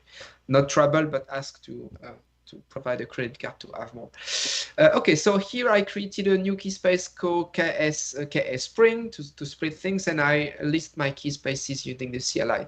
So the data layer in Spring, it's called Spring Data. Okay, So if you want to see the POM, I mean, here you will, now that's the config file, the POM. Okay, if you want to open the POM, here we go. So here you have our Spring Boot, because it's a Spring Boot app, starter data Cassandra. So not reactive here. We could have used reactive, but just we did not use it, just matter of choice here, just to get Spring Web for the REST API. But put reactive here, put Webflux here, and almost good to go. Okay, so if you look at the sample file now, application.yaml is what Spring Boot is using. Spring data as in owns key, so it's expecting some key space name, user password, and create if not exist. Here I use that, in production do not use that. And because it's a data stacks ASTRA thing, I added the secure bundle here. And with that, I should be able to get stuff running. And this is the difference between the frameworks, right? Like for example, there's an application.yaml, but it's an application.properties when it comes to Quarkus. Slight differences, but it's not really something that very hard to contend with. Exactly. So here, dedicated layer, dedicated annotation for the mapping. Okay, because Spring Data has so many implementation for multiple databases, and what they try to do is one single interface and declaration layer and multiple implementation, one for each database. But it's not as easy. You cannot really remove all the discrepancies between the table because you end up with a common interface that's doing almost nothing, because all the juicy features of each database, NoSQL database, are part of the details. So Spring repo are good for a couple of create, read, update, delete, basic operation. But when it comes to read, what you want to do is use inside Spring Data something called Spring Cassandra operation. This is your way to access the SQL session. This is your way to get full powered on what you can do with Cassandra. So instead of using interface called repository, like Cassandra repository, I advise you to extend simple Cassandra repository. It's a complete class, not an interface. And now you will have access to this powerful SQL session. And now you can do everything you like. And all the sample I've shown you before can be reused here. If I want to run that with Spring Boot, here it is. And we can access the different API over here, integration tests, and Spring Native. Here we could have added just a command to run that in Spring Native. It's Maven package -p native. Okay, so here the DB is running, so I can open a new tab and show the preview, and here we do have the app running, but empty because I did not run the I did not run the integration test. Yeah. I mean the integration test should run, but to fill the database. Okay, it's coming. What about now? Okay, I've run this guy. And just to again warn, people who are attending the workshop, the path for the API is a little bit different, but again, it's an exercise to the reader to figure it out. Oh yeah. So I've opened a new terminal. I need to provide by the token, and then I could execute some test. So connectivity, I did that.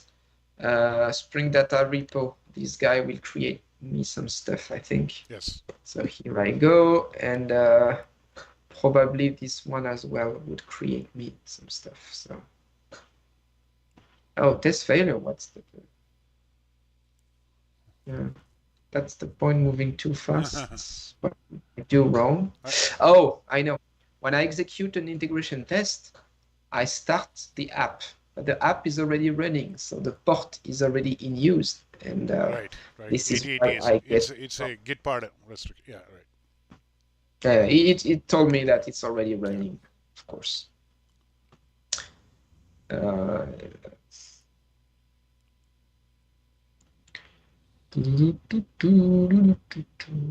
Yeah, but anyway, it's just And exit. very similar for Quarkus and Micronaut as well. Quarkus has like a dev plugin that we leverage. So but in principle it's still the same. Yeah. And you can see there AOT mode enabled. So kind of gives you if you get some time, kind of walk through that.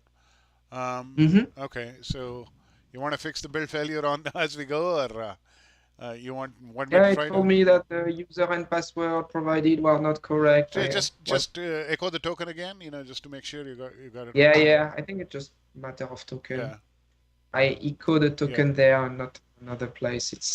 It's probably a matter of yeah. token. I'll just go through the other terminal window and try it out there. Yeah, Yep. Just a matter of yeah, yeah, the token that right, is not there. Same as Manus got exactly. as an issue. So look. Okay, so moving and to be honest, Spring Data is the only, Spring is the only stack that decided to re-implement an abstraction on top of the existing object mapper, just to have this common interface across multiple databases. With the good, find all, find by ID, save, delete, and the ugly, find all doing a full scan of your table. Yeah. When you save an object with field as null, it could insert some tombstone. By default, Spring Data does not prepare the statement. So it's great power, but you still need to understand how the drivers work under the hood. Otherwise, you are eating all the all the pitfalls. So what do they say? With great power comes great responsibility, right? So use Yes, it carefully. exactly. Yeah. Yeah, for the Quarkus, it's Quarkus simply use Quarkus Cassandra client, also created by DataStax Pips, and because it's us, we make things light and simple. Just provide the keys, same keys as you would use in application.conf. You can still provide application.conf. So here, what we told you to do was to create a new key space. Quarkus was to set up features here and just execute the Quarkus code. And if you look in the Quarkus database interaction, it's only, see Cassandra, it's the mapper. Exactly what we show you in the slide. Right. It's the regular mapper, nothing special. And in the REST controller, the Quarkus REST controller, so this time you application scope and not services path and not request. It's not Spring inject and not auto-wired. Here you got your API, and you will simply inject your Quarkus session in the controller and use it to access your services. Now to compile in native with Quarkus. So here the object mapping in Quarkus is all the same. Quarkus provides a dashboard web, Swagger UI web, out of the box with the QDev session, super cool. And to build a native image, here you have set up the POM for you, so you can generate the POM by just executing the command there. Clean package native. Do you want to run that and let it run in the background, because I know it takes like quite some time, right? I can, but now I'm an echo token. Let me see if I my token. Right. Okay. Yes, it's there. So lab 3 though, right? Yeah. Yes, lab 3. You're correct. I also created my key space Quarkus, right? Not sure if you did, but just to be sure. Yeah, we need the key space Quarkus. We need the token. Both are okay, and now I can start the native compilation. And let it go in the background. We'll see. And yeah, during the time it's working, we can go to Micronaut, which is we create a dedicated Micronaut key space.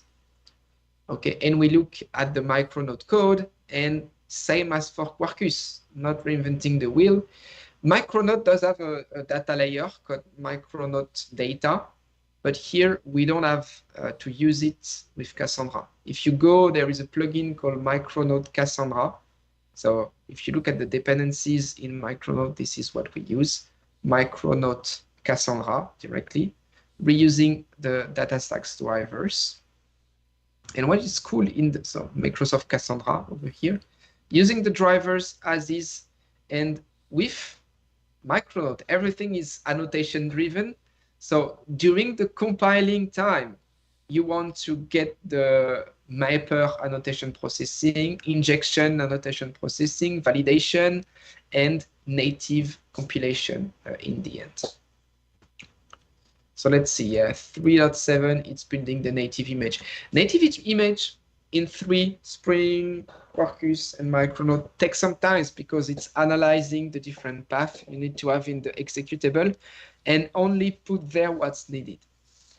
So if you have some reflection in your code, by this default, it will not be in your executable. So you have to provide hints at compile time to make sure that the native compilation is working. Exactly. Yeah. And okay, and you right. can see it's working, which is a good sign. I mean, we still haven't seen any failure or whatever. So with that said, maybe we should. Yeah. I've used all the time you gave to me, so go back to you for the game. All right. Okay. So let's move on. Let me. Okay. So this is the workshop. You've already seen this before, but you know, just in case you missed it, GitHub.com DataStax Devs. There's a whole bunch of workshops that are available. You know, you can kind of play with them. But I also have an intro to Quarkus and Cassandra. You're welcome to try that as well. With that said, moving on. Oh, hold on. Okay. InfioQ had a few articles, you know, about all this native compilation, AOT compilation, and so on. So take a look at that. It's pretty. The series itself is pretty good. You know, it has Quarkus, as you may expect. It has Spring Native, and so on and so forth. Okay, so take a look at that. But let's move on to Menti here, and then I'll have a few more slides to kind of finish up, wrap this whole thing up. Okay, so let me go to Menti. All right, again, the code is 4201-4183. Okay. Okay, let me see if I can make it like a presentation.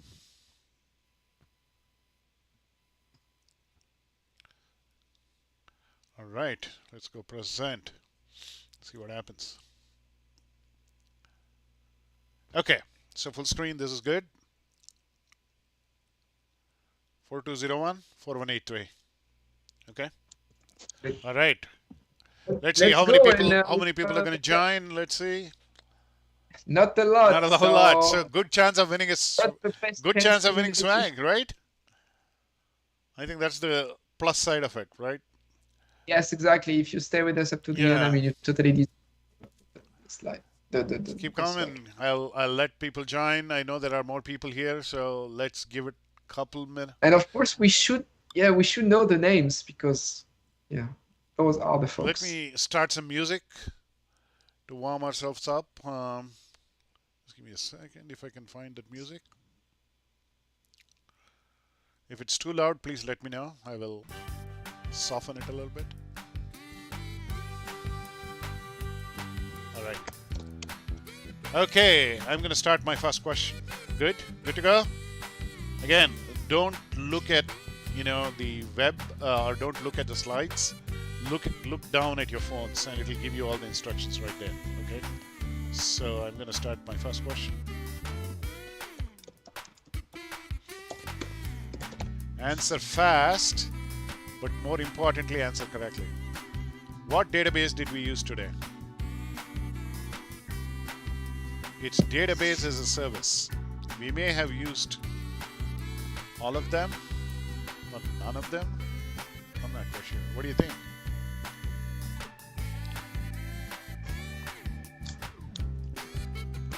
right. Time's up. Let's see how many people. Wow, nobody got it wrong. Man, I made it very easy. No, too easy. Too easy, but again, it depends on how quickly you answer too. So let's see who answered really quickly. All right, leaderboard. Always exciting to see the leaderboard. Animator, he's on top of the game.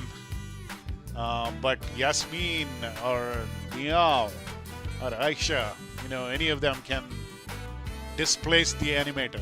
So let's see. Going on. Question 2 of 6. Answer fast, but most importantly, correctly.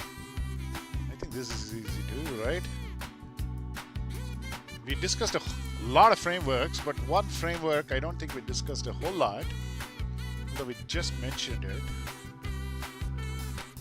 Was it Spring? Was it Quarkus? Was it Micronaut? Was it Helidon? Time's up. I think we got...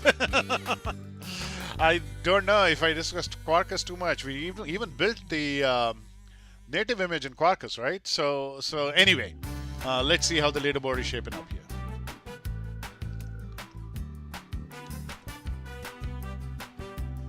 I think Animator is still a very thin lead. Yasmin moved up. Vib also, I think, moved up. Free also kind of moved up, right? So it's anybody's game. We still have a few more left. Next question. Question 3 of 6.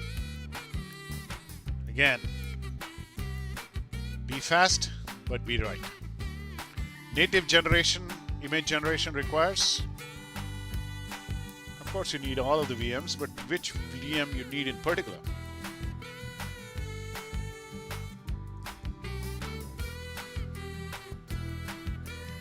All right, let's see how this shapes up.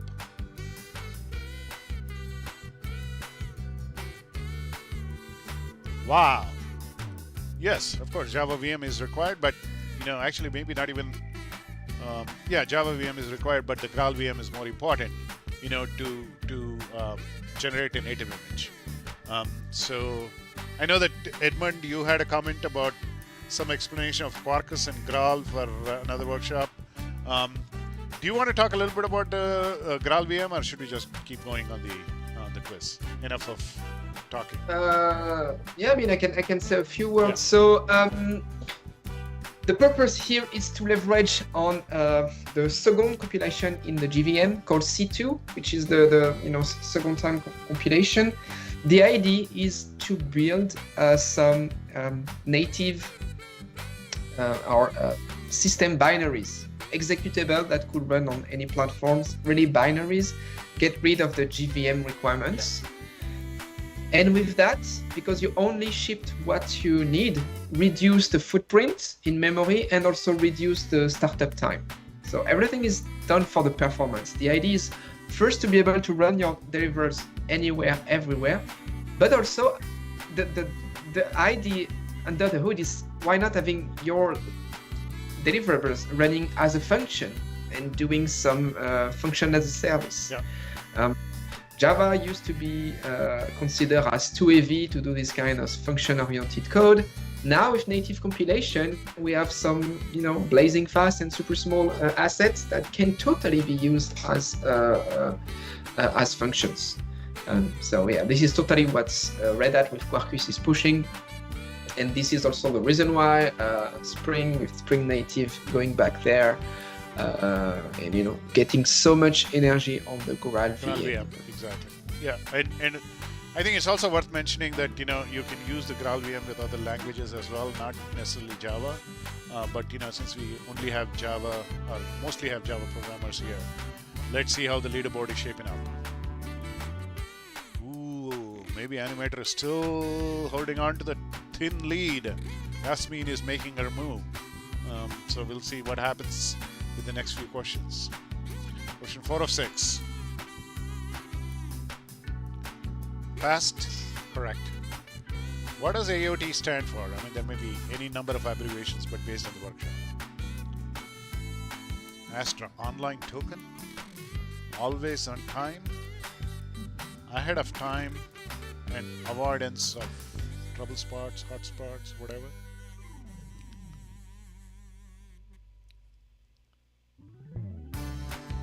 All right, let's see what it. Wow, we got quite a few ahead of time, which is good. Okay, let's see how the leaderboard is shaping up.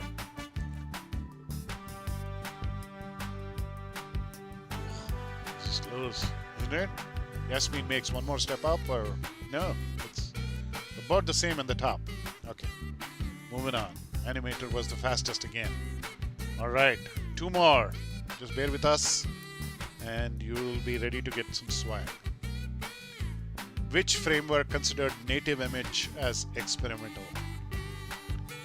Is it Micronaut? Is it Quarkus? Is it Helidon? Is it Spring, or is it Dr. Jekyll? We only have 3 people answering this. 4. It's in the poem. So yeah, spoiler, it's not Jekyll. It's not Jekyll. It's not Micronaut either, right? Yep, Spring Native is really experimental, and I can tell you that some Spring data Cassandra with native is not working as very well yet. Yeah.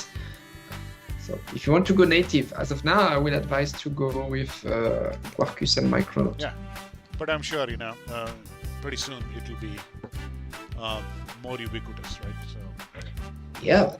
Sven got it right. So it feels like Sven is gonna take over the leaderboard, or not yet? Oh, okay.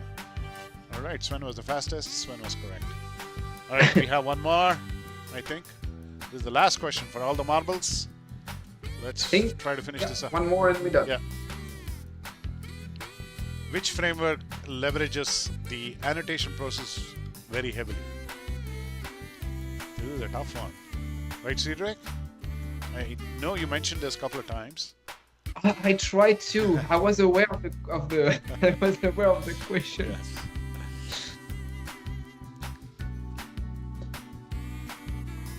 Uh-oh. Nobody got it. We need to do a better job of this. Are you kidding me? Oh, okay. Yeah. Okay.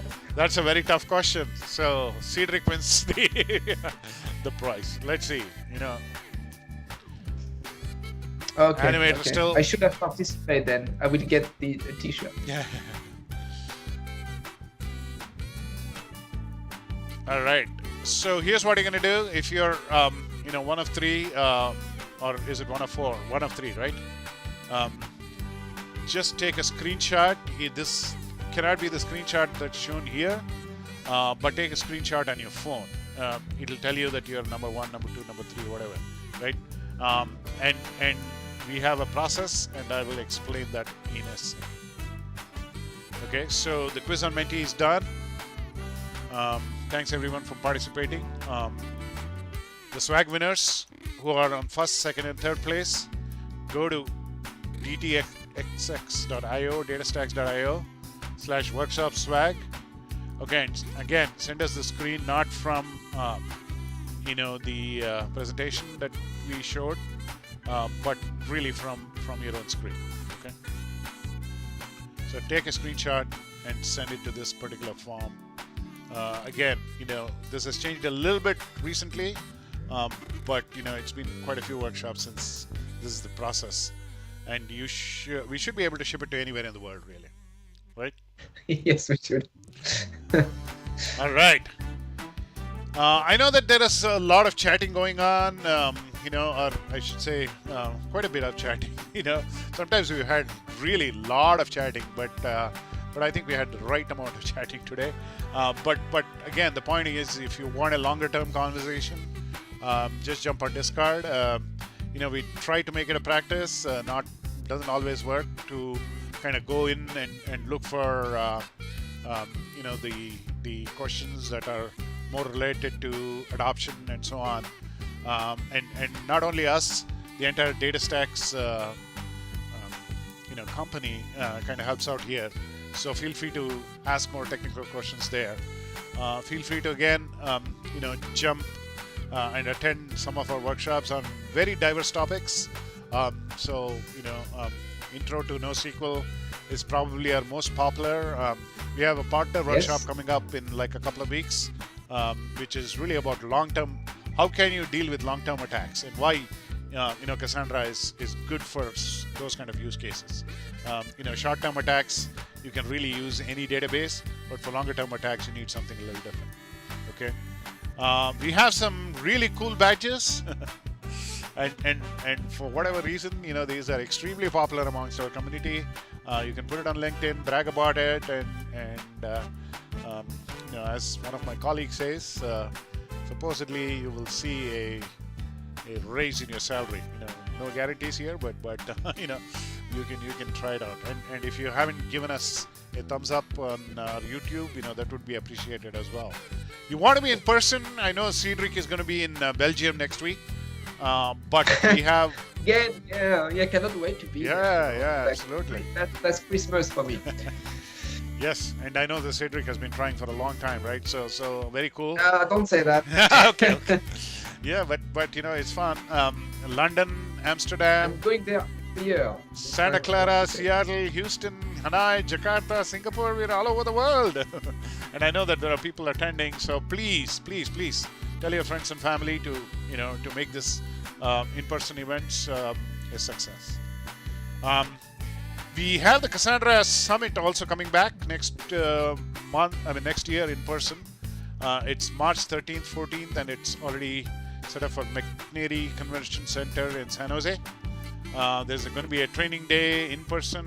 There's also a hybrid portion, which is virtual, and the CFP and registration are coming really, really soon. With that said, I want to thank you from the bottom of my heart for attending this. I know that it's not easy to devote 2 hours, but again, feel free to look at the recording if you missed something, or jump into other workshops as well. And that's it. Thanks from my side. Cedric. Yep, thank you very much, and see you next week. What are we doing next week, Rams? Next week's October 12th. E-commerce. It's an e-commerce application. E-commerce next week, yes. And as always, don't forget to click that subscribe button and ring that bell to get notifications for all of our future upcoming workshops. Imagine a being gifted with powers from the goddess of Cassandra, who grew those powers until she could multiply at will, move with limitless speed, and unmask hidden knowledge. With those powers, she was able to fully understand the connectedness of the world. What she saw was a world in need of understanding. From that day forward, she sought to bestow her powers on all who came into contact with her, empowering them to achieve wondrous feats.